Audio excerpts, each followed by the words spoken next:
సాయి గారు ఈ సినిమా మొదలుపెట్టినప్పుడు నా ఫీలింగ్ ఏంటంటే ఒక చిన్న సినిమా, ఒక మంచి కథతో ఒక చిన్న సినిమా స్టార్ట్ చేస్తున్నారని అనుకున్నాను. బట్ నెమ్మదిగా ఒక్కొక్క ఎడిషన్ చూస్తూ ఉంటే Sreeleela, Jenny, Ravichandran garu, the cast was going bigger and bigger. Then the crew, Devi doing the music, Senthil doing the cinematography, Peter Heins, ఒక్కొక్కళ్ళు యాడ్ అవుతా ఉంటే ఒక పెద్ద సినిమాకి ఏ కైండ్ ఆఫ్ కాస్ట్ అండ్ క్రూని ఎలా పెడతామో అలా పెట్టుకుంటా తీసుకెళ్లారు.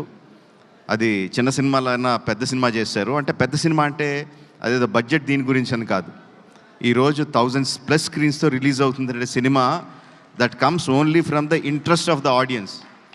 ఆడియన్స్కి ఈ సినిమా మేము చూడాలి, ఫస్ట్ డేనో, ఫస్ట్ వీక్లోనో, ఫస్ట్ వీకెండ్లోనో చూడాలని ఇంట్రెస్ట్ ఉన్నప్పుడే అది ఎగ్జిబిటర్స్ దగ్గర నుంచి, డిస్ట్రిబ్యూటర్స్ దగ్గర నుంచి ప్రొడ్యూసర్కి వచ్చి 1000 స్క్రీన్స్లో రిలీజ్ అవుద్ది. సో ఒక చిన్న సినిమాగా స్టార్ట్ అయిన ఈ సినిమాని ఈ లెవెల్కి తీసుకొచ్చిన సాయి గారికి అభినందనలు తెలియజేస్తున్నానండి.